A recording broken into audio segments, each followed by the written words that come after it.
Hi, I'm Shamar Griffith, codename Comic Shams. And I'm Andrew Tejada, codename Arate. I'm a blurred with a love for artwork and comics and animation. And I'm a writer in Blurred with a love for pretty much the same things. We grew up together and spent much of our formative years watching and talking about DC superhero shows and content. In fact, we still do. Every episode, we will discuss a DC production, compare it to its original source material, and share our thoughts on the adaptation. We've enjoyed our conversations these past couple of decades, and we think you will too. This season, we're looking at 16 years of DC animated movies to see which stories are sweet and which ones are sour on yet another DC animated podcast, part of the Forgotten Entertainment family.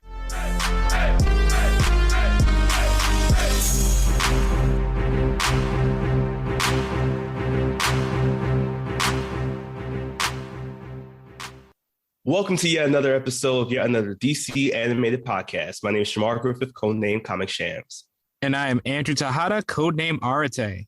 Andrew and I have known each other since 1996. That was the year Bill Clinton won the presidency of the United States in I didn't know this, one of the least attended elections since like 1924. Oh, dear Lord. I don't really know what that says about his win. You know what? I mean, look, I guess we'll just have to accept it because I think at one point we counted Bill Clinton as our first Black president for a little bit.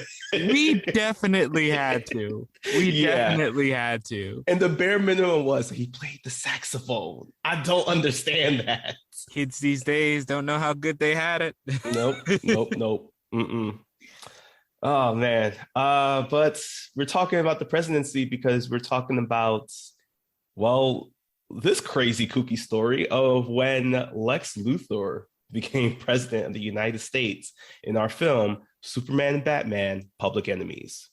At a runtime of 67 minutes, this film was released in 2009 with, again, Warner Premiere up at bat. Sam Liu is in the directorial seat. This is actually his second DC animated film of all time.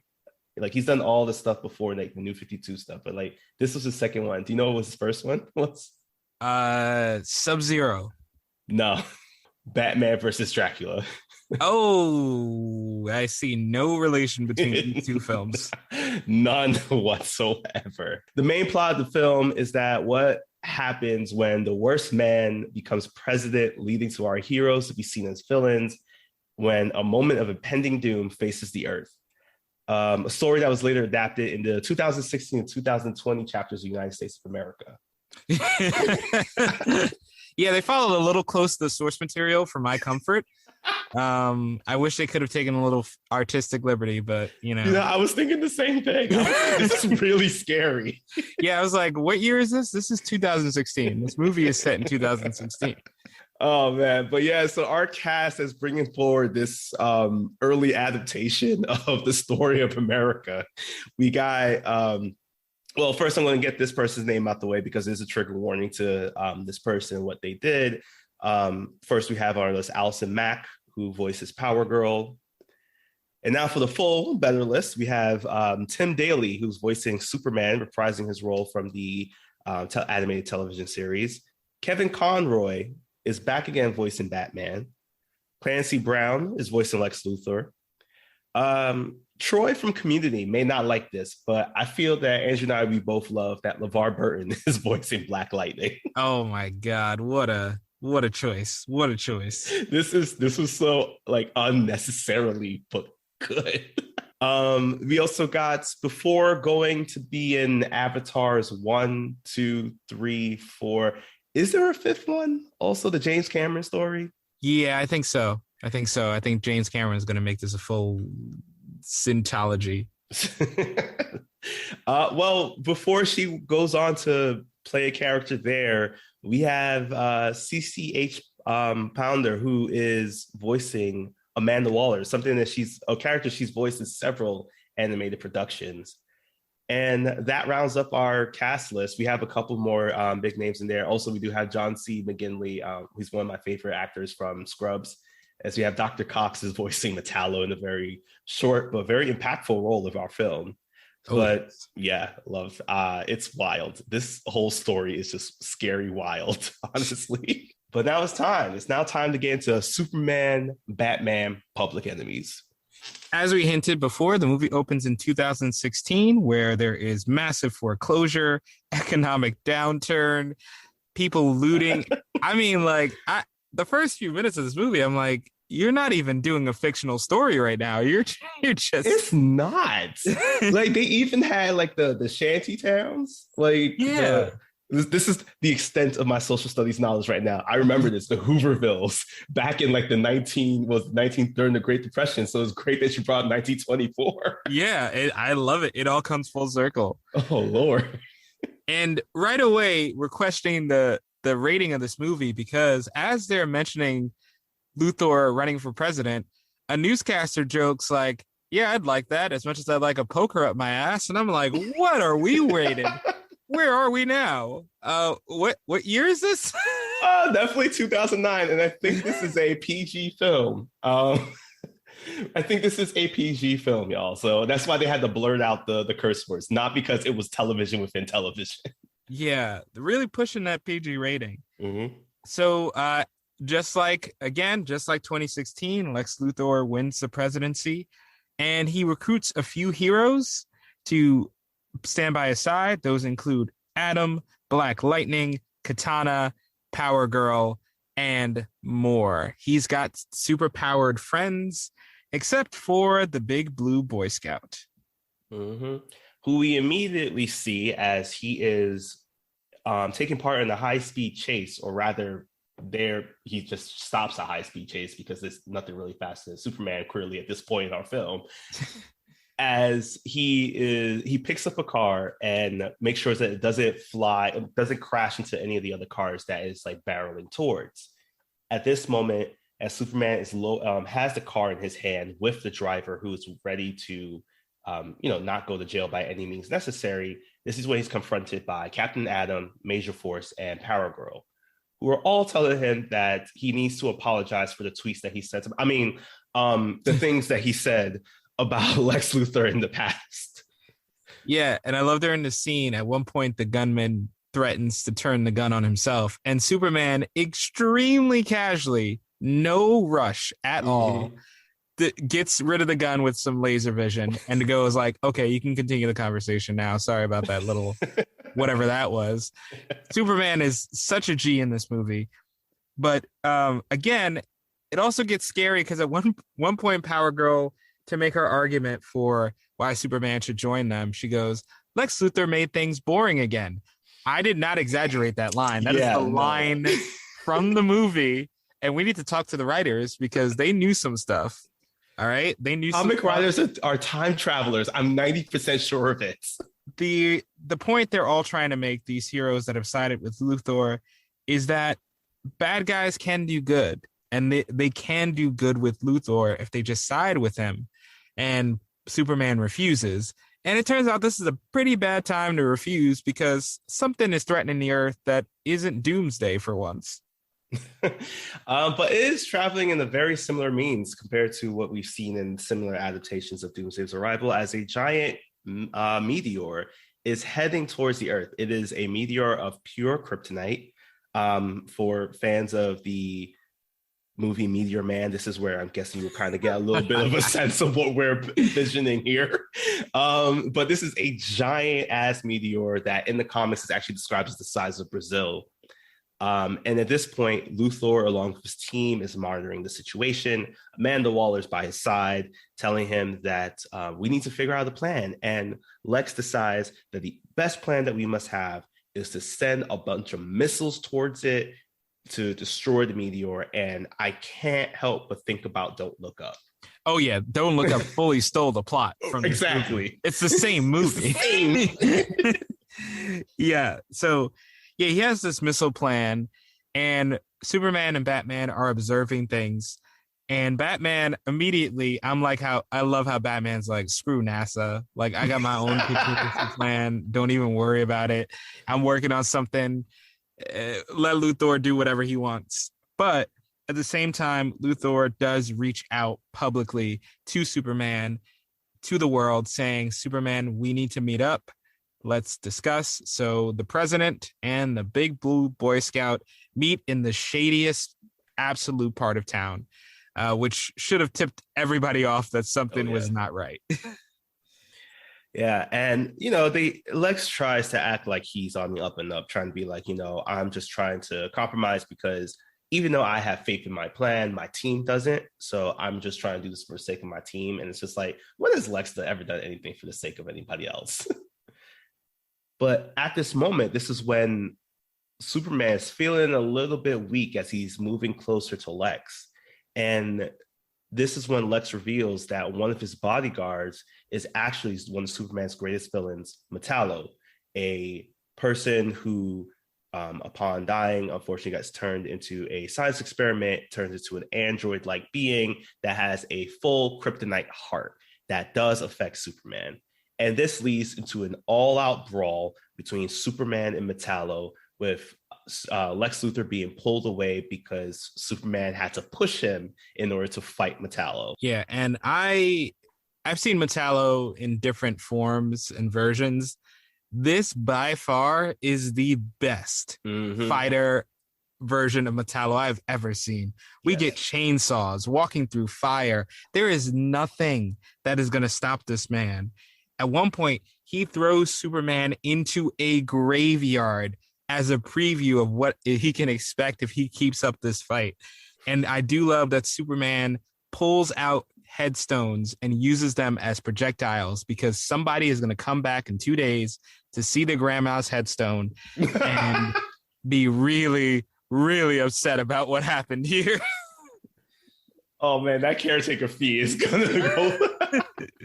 Oh man, but luckily for Superman, Batman happens to jump into the fight because he decides to help out his boy. It's getting to the point where Superman, it does look like he's losing. And again, to speak about Metallo's just abilities, you're right, this is like the best I've ever seen Metallo at, because I think the only time I've seen him even better was the Superman Returns game that I actually used to play back in the day. I play that game religiously. I kid you not. But anyway, Metallo, upon getting hurt by Batman throws one of his batarangs that chips a piece of his kryptonite heart, and he takes the shard of kryptonite, turns his hand into a gun, and shoots Superman point blank in the chest with this quote unquote kryptonite bullet. Look, if you're making a kryptonite blippy out of nowhere in front of Batman and shooting somebody in front of Batman and he can't do anything, I'm all in. I'm all in with whatever villain plan you got. And Metallo follows this up by throwing them into a shallow grave and burying them. Luckily, Batman gets out by the only way he could see out is by blowing up the ground with a little bit of plastic explosives, sending them into the sewers and using Superman to shield from the worst part of the blast. And Metallo is like, damn it. But before he can reflect, he's met by a mystery man, and we cut immediately back into the sewers. Yeah, and at this point, Superman still has the kryptonite in his chest. He goes over to Batman, who is semi-unconscious. He's able to revive him really quickly. And they have this great banter between the two of them that I really enjoyed hearing in this film, because upon saving Batman, Batman quickly replies, "Wasn't I the one that's supposed to be saving you?"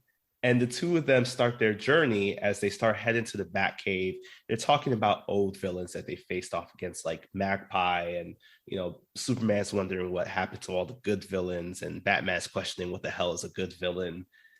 Such a great line. It is such a great line.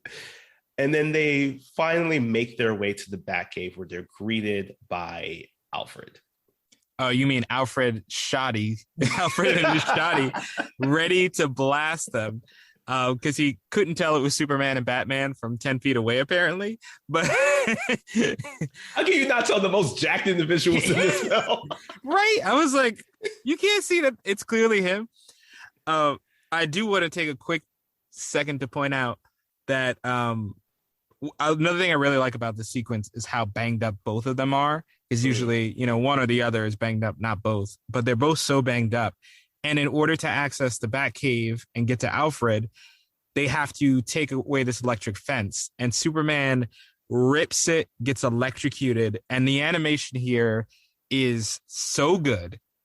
It's consistently good throughout the movie, but this particular scene of him getting electrocuted, falling, saying, I'm strong enough for this. I just love this little moment in the middle of this whole crazy plot that's already going, that they do this and make him feel a little bit more human. Mm-hmm. And I love that that's like a really great part that you added on, because that's pulled right from the comic.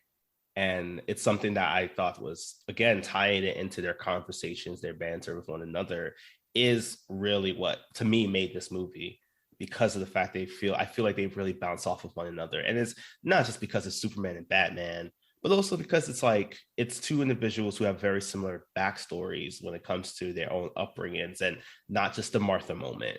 We're talking about being orphans, being like the saviors of their city. And then most importantly, we also have like the voice actors who have been teamed up with each other for a while now.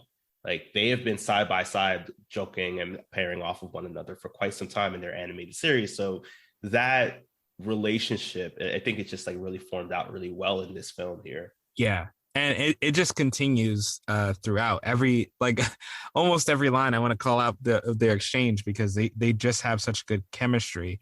And another great demonstration of this is after they get into the Batcave, they're kind of settled in. They find out that Luthor used amazing editing techniques to make it look like Superman pushed him and then attacked Metallo for no reason.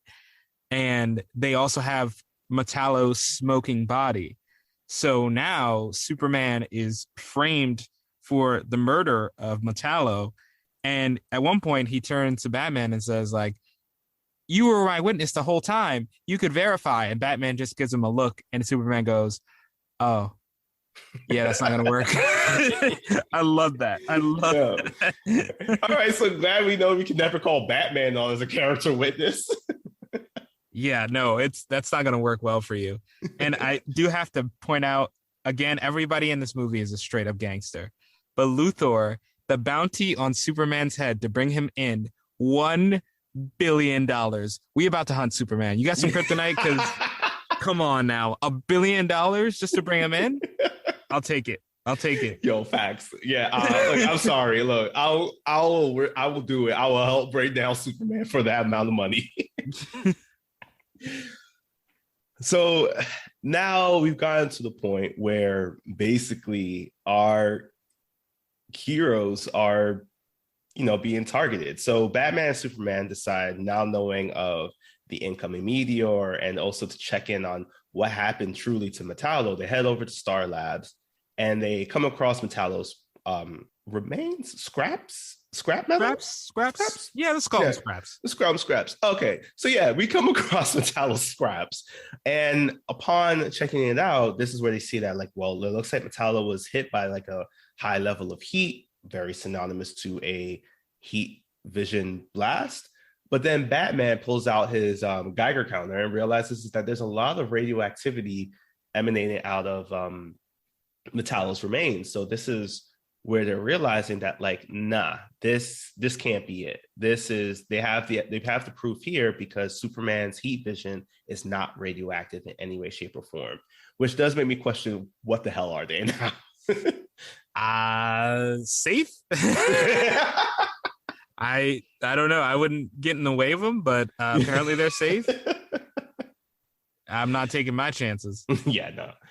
So they decide now to continue on in their investigation as they head on out, as they're immediately attacked by Silver Banshee and I don't really know what to call this grouping, but I'm calling them the Ice Brigade.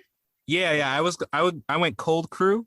Oh, I like Cold Crew. Yeah. It was Icicle, Killer Frost, Dr. Freeze, and Captain Cold. Captain Cold, yeah. Yeah.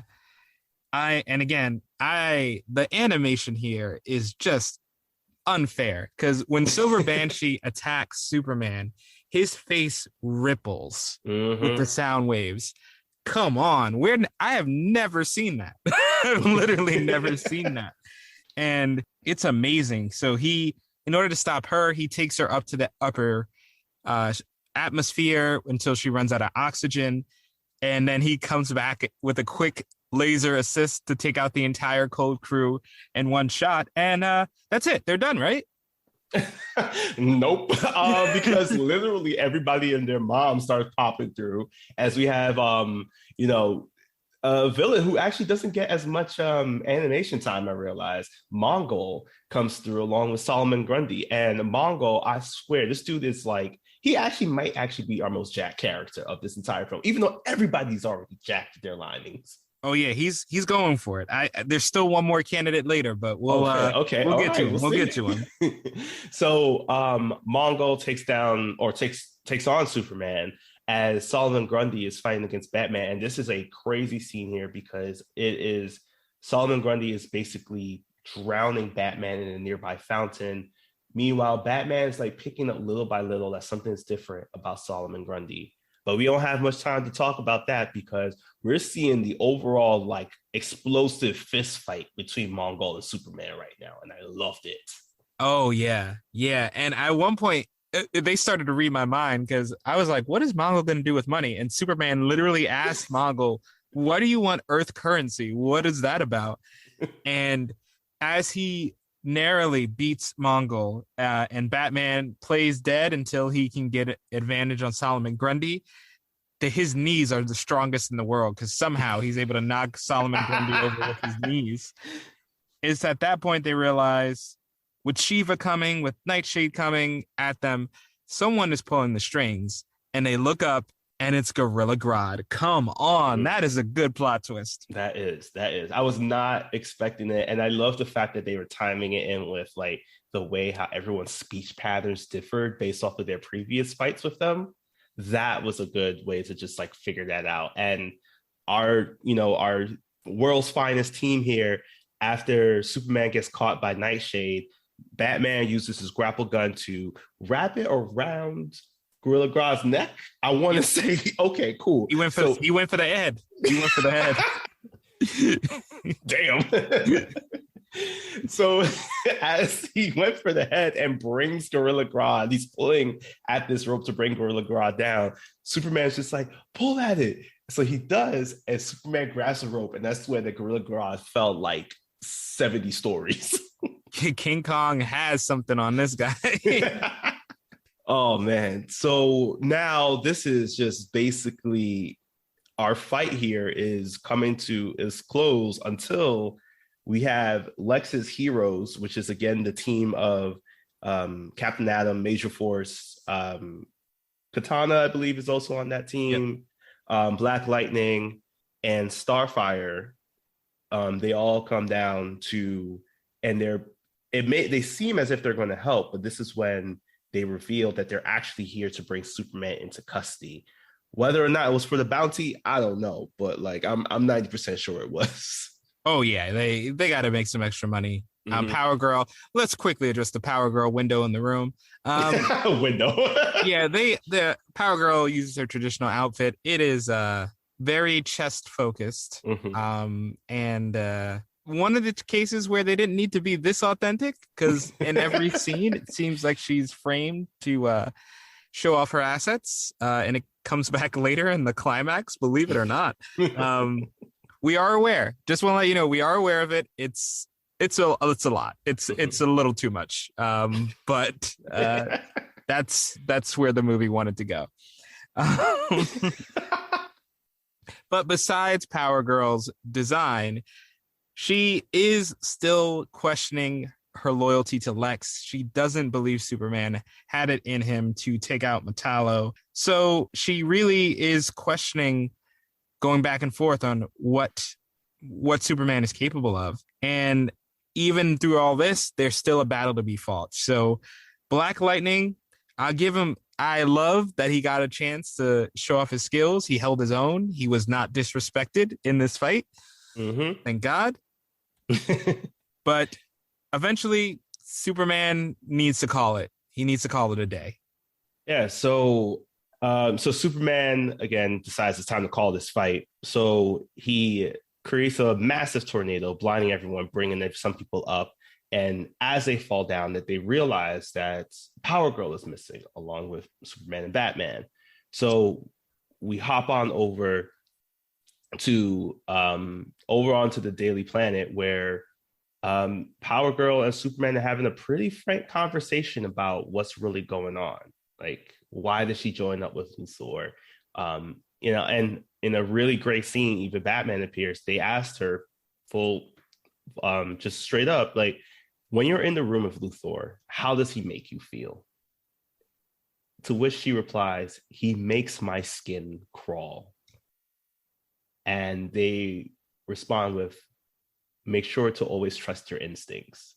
And it's just like that. I love that, because even though like Lex has been doing right technically by everybody so far in this film, like he hasn't done anything on paper, like it seems like he could be incriminating himself or incriminating others, there's still that sense of just like, something is wrong. And I love that they decide to keep that line. That's actually something that pops up in the comic, of just like, trust your instincts over the fact that Lex isn't as good as you may think he is. He may have like helped the economy. He may have like raised the employment rate. He may have like gotten people out of these like shantytown Hooverville stuff. He may have like taken down crime and all that. But at the end of the day, something else is happening. And this is what Superman and Batman are trying to point out this entire time, that even though he is in a position of power and a position that people would say is like one of the greatest goods of power, there's still some shady shit happening in the White House. And that is a lesson that we learned here in 2016 United States. 2009's Superman, Batman, Public Enemies. Yes, this fictional story. Mm-hmm. But unfortunately, just like real life, convincing one person isn't enough, because the rest of the superpower crew comes in.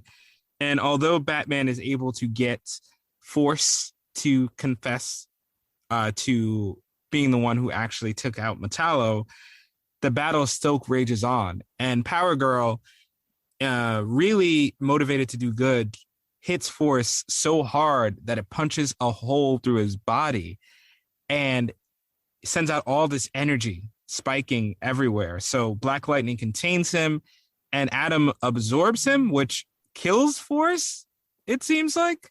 Yeah, because we're left with, after, I have to make this joke, I'm sorry, but after Power Girl hits him with some major force, we're just left with the rags of his costume, which is really weird. But Catherine Adam says that, like, he's major forces from his energy, so he's able to absorb that. Very weird Adam and Eve kind of stereo there, and I'm thinking about it. But it does end up killing Major Force, so there's a casualty already amongst the heroes when it comes to this mini civil war that we're actually going through right now. Yeah. But yeah, meanwhile, while Major Force falls, we also see that the missiles also fail, as the missiles head on over to the Kryptonite meteor, where they unfortunately detonate due to the radioactivity of the Kryptonite itself. So they never even touch the surface of the meteor, leaving Lex distraught in his own space, and Amanda Waller deciding to go check up on him, where she makes a shocking discovery. Yeah, this guy is juicing. Lex is on some kind of crazy kryptonite cocktail, and he is jacked and stacked and ready to go. He's competing for the most jacked. He didn't get it because he didn't get it. Nope. There's one more. There is another. That is coming along the way. So now that the plan to blow up the meteor has failed, Superman and Batman want to get inside Lex's headquarters to get more information so they can execute their own plan. And they are confronted by Captain Marvel and Hawkman, a weird combination that really works here. Mm-hmm. Two highlights right off the bat. with Hawkman and Batman fighting, Hawkman comes down with that mace so hard he could have done nothing but killed Batman if that would have connected. 100% would have killed him. There is no question about that. That would have broken the bat. And 2, Batman uses a bat missile against Shazam. Does he have that all the time in his little wrist gauntlet? A little missile? You know what? I don't question what Batman has anymore, because honestly, people are like, it's the belt. Like, that belt is working better than than Barney's like bag, or even like Hermione's bag in Harry Potter. Like, this bag does not make any sense. How does it fit all these things? Where does this equipment go? No clue. Yeah, but we do see a crazy battle too, not only between Batman and Hawkman, but Superman and Captain Marvel, as the two of them are battling out a battle very synonymous to, as it is actually referenced, a battle that happened during the television series in which two of them have fought before. So Captain Marvel is just really, and just to clear things up, Captain Marvel, we are referring to the now named Shazam character. The Captain Marvel name is just due to the fact of the legal issue with the Marvel Captain Marvel character as well. So we are, just for the sake of this film, because he is referred to as Captain Marvel in the film, we are going with that name. So Captain Marvel and Superman are battling it out, and they're losing. Superman and Batman are just losing. So Batman calls out for the castling, which is a chess move, actually, in which the king and the rook exchange places, which is what they do as they decide to switch fighters. Yeah, and this provides another one of my favorite little sequences where Superman tries to use his oxygen-deprived move against Hawkman, and Hawkman's like, before I black out, the hell are you talking about? Whips out his own Infinity Gauntlet, hits Superman straight in the face, and keeps the fight going. Come on, that is just incredible. The best Hawkman I've seen in a while. Until, I don't know, until I guess we see Aldous Hodge's own. We'll have to wait. Yeah. We'll see. Highly anticipated Black Adam. So now that Superman is just like falling to the earth, this is when Batman also was able to take out Shazam pretty quickly. So he goes to check in on him, but he sees a kid in his place, and he's like asking him, he's like, "Hey man, are you okay?" Like, and this is when he says, "Just say something, say anything."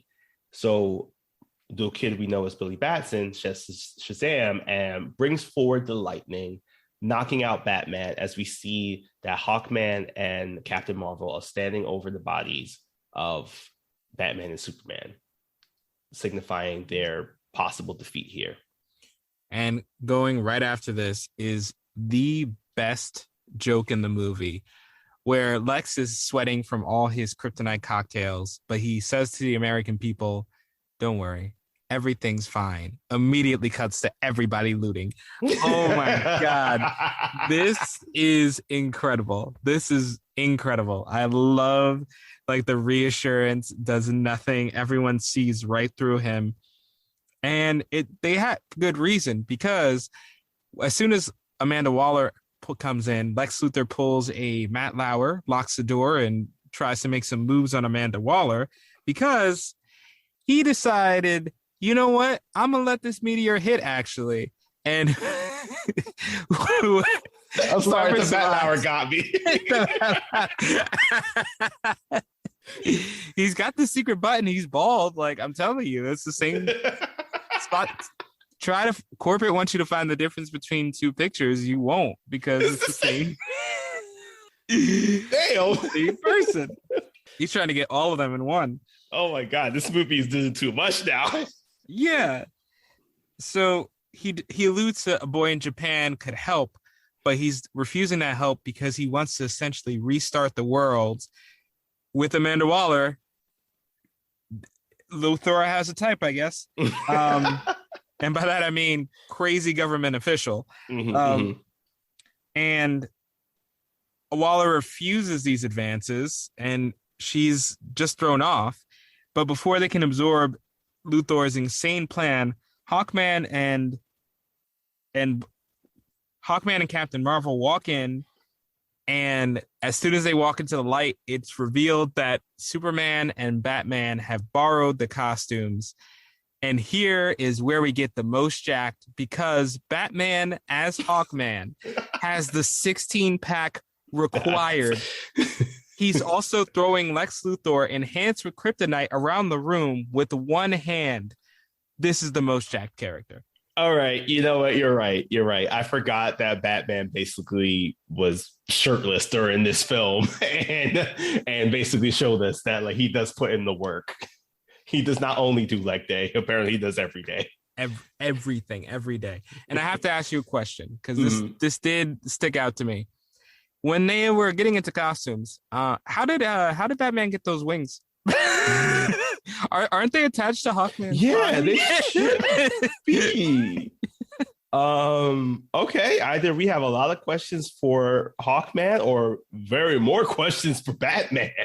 Does he? The best case scenario is he has a spare set of wings just for the scenario.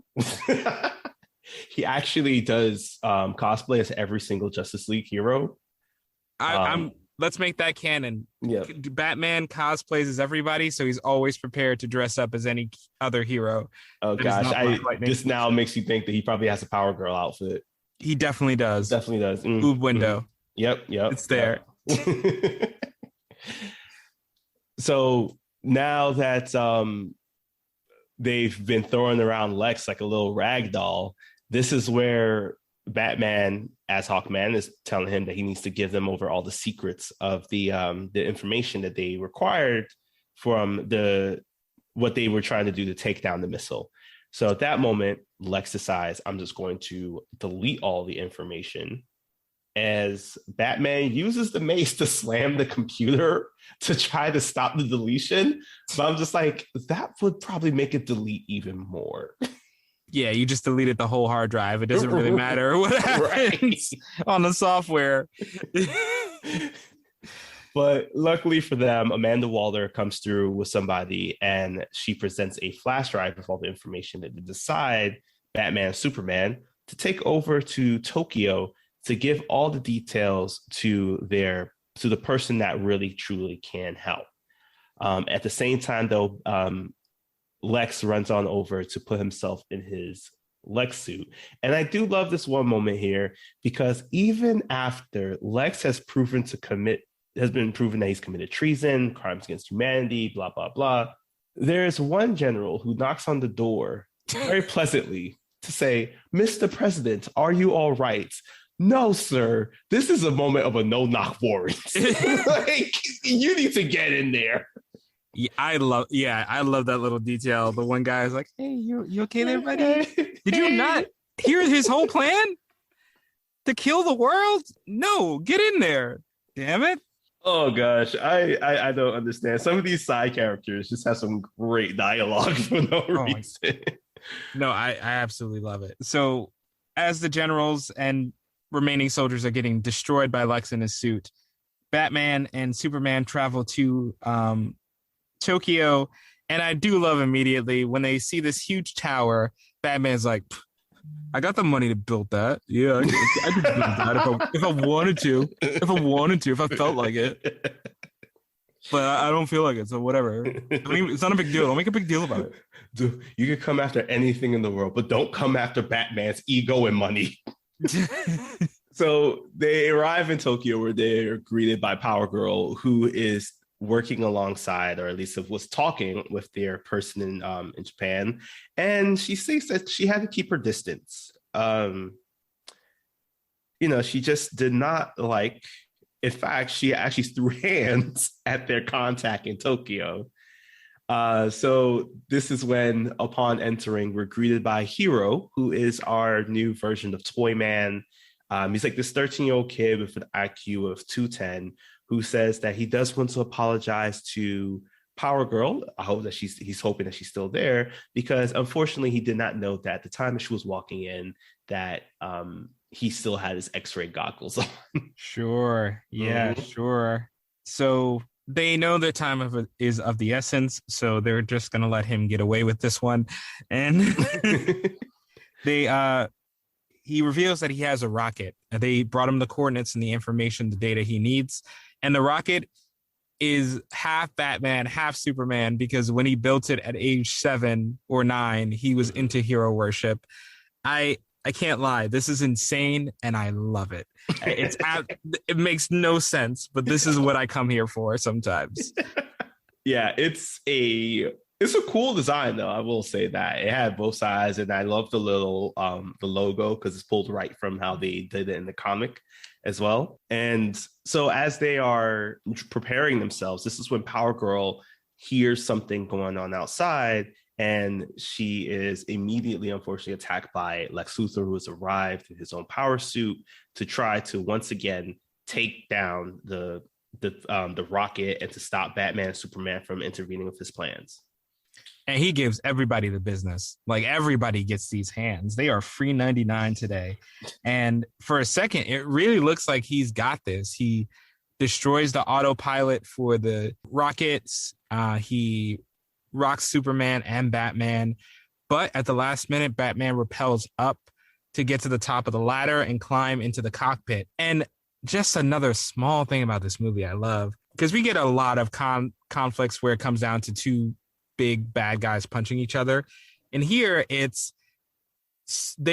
heroes are just desperate to make sure Batman gets in that rocket. Mm-hmm. So as he's climbing up, Superman makes that one last desperate charge to make sure Luthor doesn't knock Batman out. It is crazy. Like, Batman gets there at the last moment, and Superman has to give everything to keep Batman in play. And fortunately, the rocket takes off, and Superman is pissed. Yeah, and Superman is rightfully pissed because, as he shares with Lex, that's his best friend. Like, they were actually talking about it earlier. Superman realizes that this is a suicide mission that Batman's about to be going on. And they had a way to do this on autopilot, but, now that Batman is up there, that means that Batman will die. So Superman is not holding back anything as he is finally ready to take down Lex because, and the whooping that honestly has been waiting for this is the climax of this film. We've been waiting for this whooping this entire time as he is punched from Tokyo to Metropolis somehow. Like, he sent him flying across country and state lines. I loved it because the animation is great because little by little, Superman is just destroying every piece of tech that is connected to Lex's power suit. He's crushing his the metal around his feet, the metal around his hands as they finally land in Metropolis for the final battle, where at the same time, Batman is flying the rocket with the help of wormhole technology, which I have questions about because it's never really explained how we got that technology at all. But yeah, he uses the technology to head up to the meteor, and as the final punches are being landed on Lex's face, this is when the final blow to the meteor happens, ultimately destroying the meteor and at the same time ending Luthor's presidency. Yeah, and I do love Superman going, "I'm impeaching you." Just it's cheesy, but it's so Superman. And fortunately, although Batman didn't build a magical autopilot like Dark Knight Rises, Toyman informs there's still a chance to save him. So Superman flies up, finds Batman in the destruction and the rubble of the rocket. And although the radiation from the kryptonite 100% should kill him within a matter of minutes, Batman survives because he's Batman and makes it back to Earth to an adoring crowd. Now the news is broken that of what Lex has done. This is when Batman and Superman have their one last conversation of the film as they're just, taking a break. The two of them have been beat up very much like how they were at the beginning of the film. And Superman's like, he's been cleared of the murder charge because the truth about Metallo's death now becomes public knowledge. And last but not least, Superman's asking him, he's like, "Hey, do you want to hang out? We're going to meet up with Lois." It's like at this point, the morning, the sun is rising, and Batman states that no, it's getting late, and Superman states, well, no, it's still pretty early out, but before he can turn around fully, Batman has already disappeared. So Lois comes to greet our Boy Scout here with an embrace, confirming that I guess that they are married, at least in this film. I Yes, don't think it was ever. you only hug when you're married. So Yeah, you only you only hug when you're married. Yes. But yeah, that is the end of our film. The credits are rolling on this. And I gotta say that, I will definitely have to give this a rating right after you hear this great show from our Forgotten Entertainment family, a new podcast that you probably haven't listened to yet, but you should definitely listen to. Hi, I'm Mike. And I'm Dave. And join us every Thursday for a new episode of Two Player Bros, a podcast about two guys who play way too many video games. Join me and Dave as we talk about the latest in Xbox, PlayStation, PC, and VR news, previews, and reviews. We have it all, and we play it all. And join us every other week for Post Game, where we play through and dive deep into our favorite modern classics and new releases. That's Two Player Bros, available every Thursday wherever you get your podcast, part of the Forgotten Entertainment family.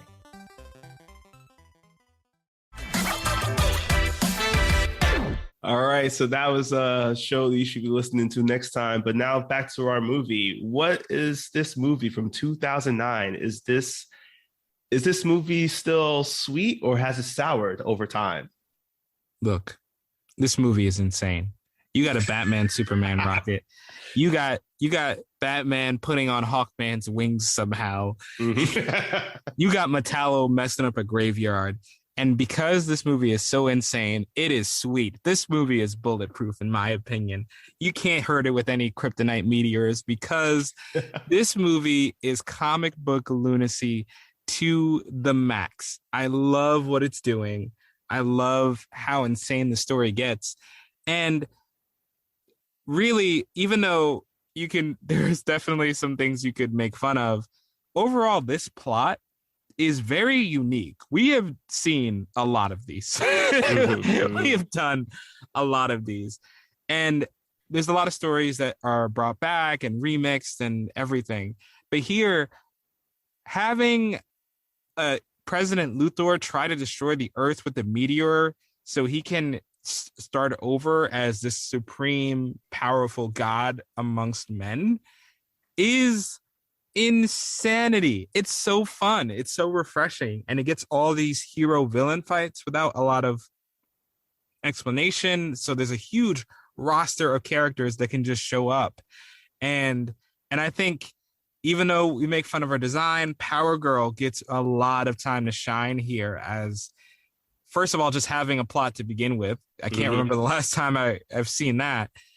But I just love the fact that she has an arc.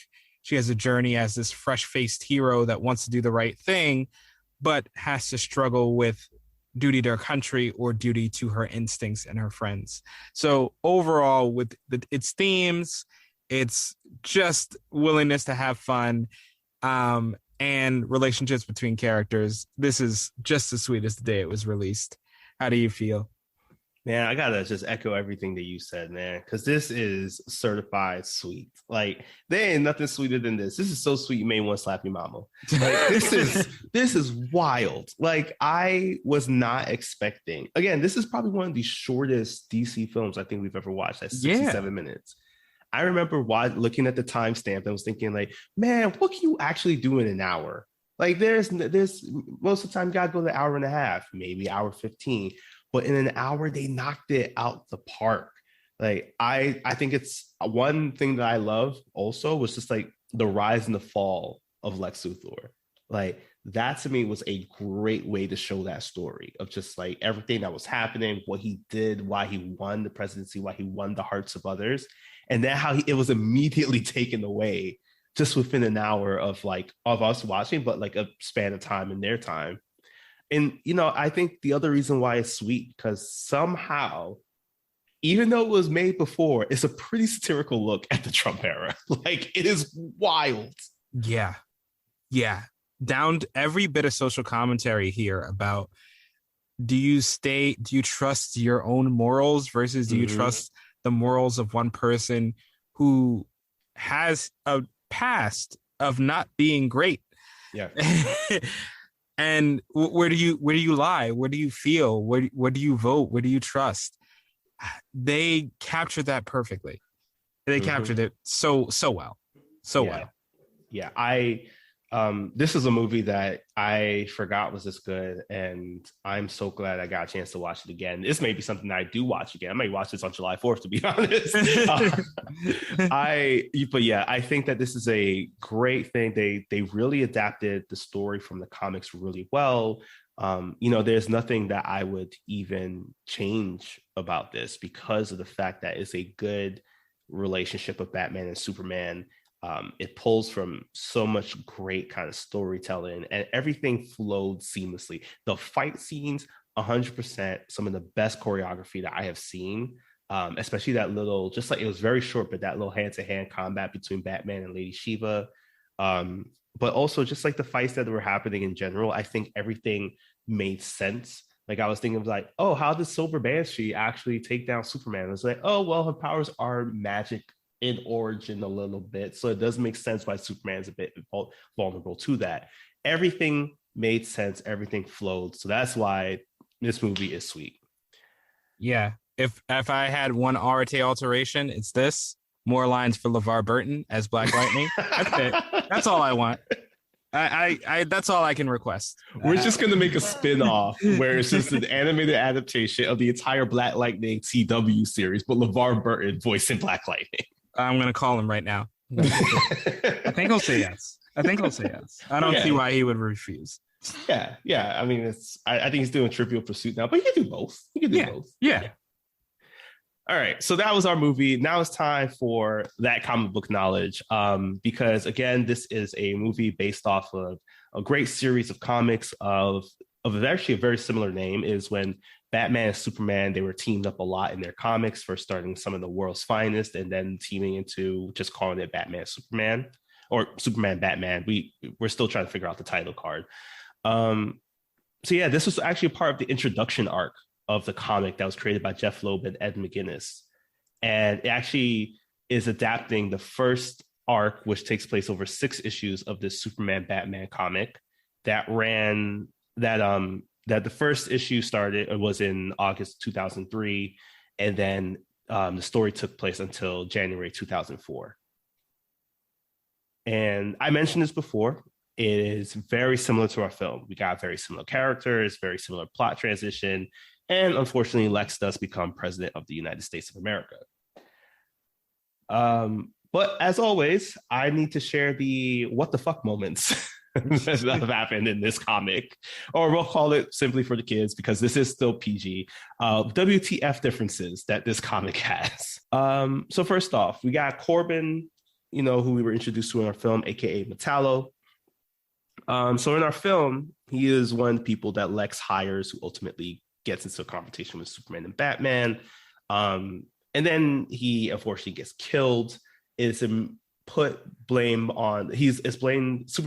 for the crime. And it is basically the reason why the bounty is on Superman and Batman's head. This differs in the comic because in the comic, it actually starts with Batman and Superman fighting against Metallo. It was on site. All right. I don't mind.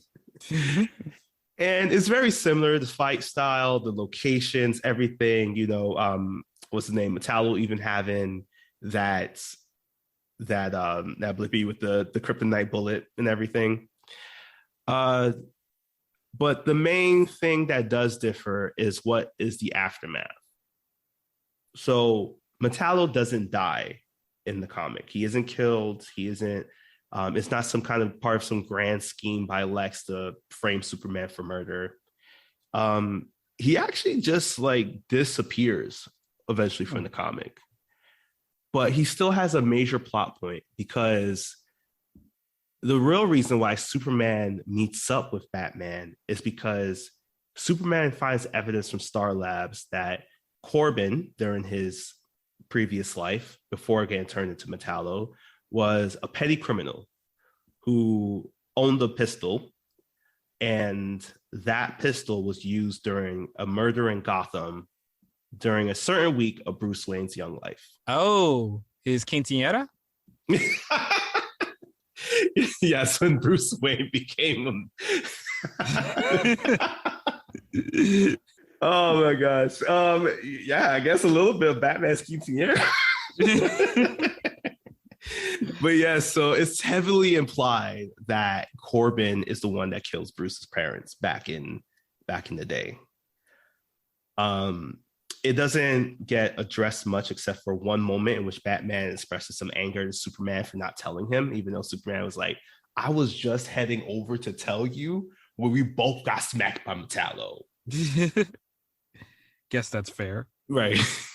The like Superman definitely got shot. So it's just like, I can't tell you a secret when I'm like bleeding on the operating table. So this information, though, eventually gets leaked as another plot point by Lex to draw out Batman to once again take down the Batman-Superman team up that's been going against him. It doesn't get addressed later on. It does probably get addressed later on in the series, but in this particular arc, it doesn't, because we have the bigger problem, which is the meteor, which is another WTF difference that happens in the comic. So in the film, again, the giant meteor of Kryptonite is headed to Earth. It's Lex pretends to try to take it out, even though he's trying to use it to actually like take over the world and whatnot, to make the world his own image. And again, it does get destroyed by that like super bat mech that was created by Toyman. The comic pretty much had a pretty similar scenario. However, Lex decides to use a meteor in a different way.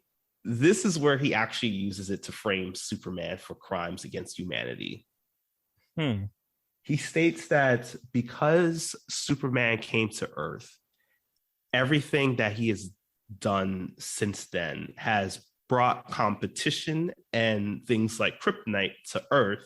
So therefore, we can imply that the reason why this kryptonite meteor is heading to destroy Earth is because it's attracted to Superman.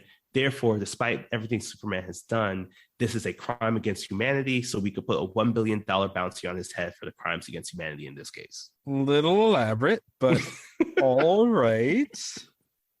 Yeah, I was so confused at this point because I was just like, I don't see how you can blame a natural disaster against one man.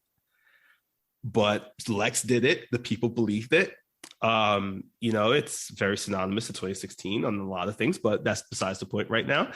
The other difference that we saw was that Batman doesn't need to pilot the super Batmech, because in this version of the comic, he actually disappears after after it gets launched, because Captain Atom is the one who pilots it and sacrifices himself as a way to make amends for joining Luthor and his whole gang of heroes.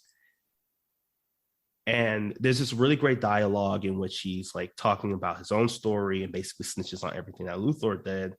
And this is because he was influenced by, honestly, what I'm ranking as the WTF moment of this comic, the biggest one of this comic. And that's the appearance of Earth 2 Superman. Okay, I didn't know this was a multiverse film. It's not a multiverse film, but somehow this is a time travel multiverse comic. Basically, it's still part of things I probably just have to read through for this series. But basically, we have this older version of Superman who has the gray in his fade, his high top fade, and the Superman logo with the black background with the red S symbol on it. He appears in the Batcave through the use of a boom tube, because and by saying boom tube, I'm clearly saying this, that like you have to make allies with some of your greatest enemies, because it's actually something that comes up for Lex Luthor, because the wormholes that he uses in the film are actually boom tubes in the comic, and this is when it's implied that Lex Luthor made a deal with Darkseid. Okay, big Darkseid backdoor deal. All right. And this Superman, this Earth 2 Superman, I'm just going to call him Earth 2 Superman because it's very synonymous to that style of the logo, or early Superman, the Kingdom Come Superman, for whichever you prefer.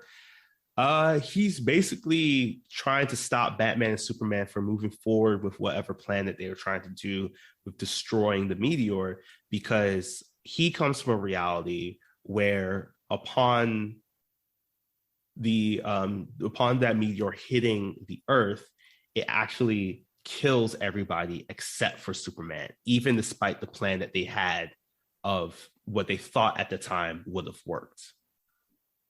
So he's here trying to kill Superman and Batman from stopping them from going on with their plan. Just the life of a savage, I guess. Yeah, it's creating a little grandfather paradox here. I don't know. So yeah, this ends up leading to Superman, our younger version here. He takes the kryptonite shard that was in his chest because Alfred is able to take it out of him.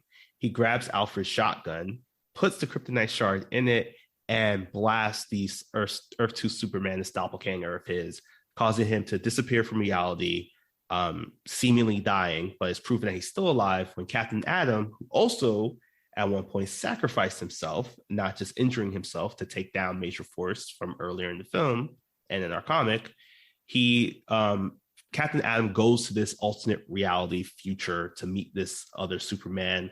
That Superman gives him all the details, so he heads on back and pilots the Super Batman rocket himself and dies a hero because he outs President Luthor, who, instead of getting impeached, actually disappears with the help of Darkseid or some other thing.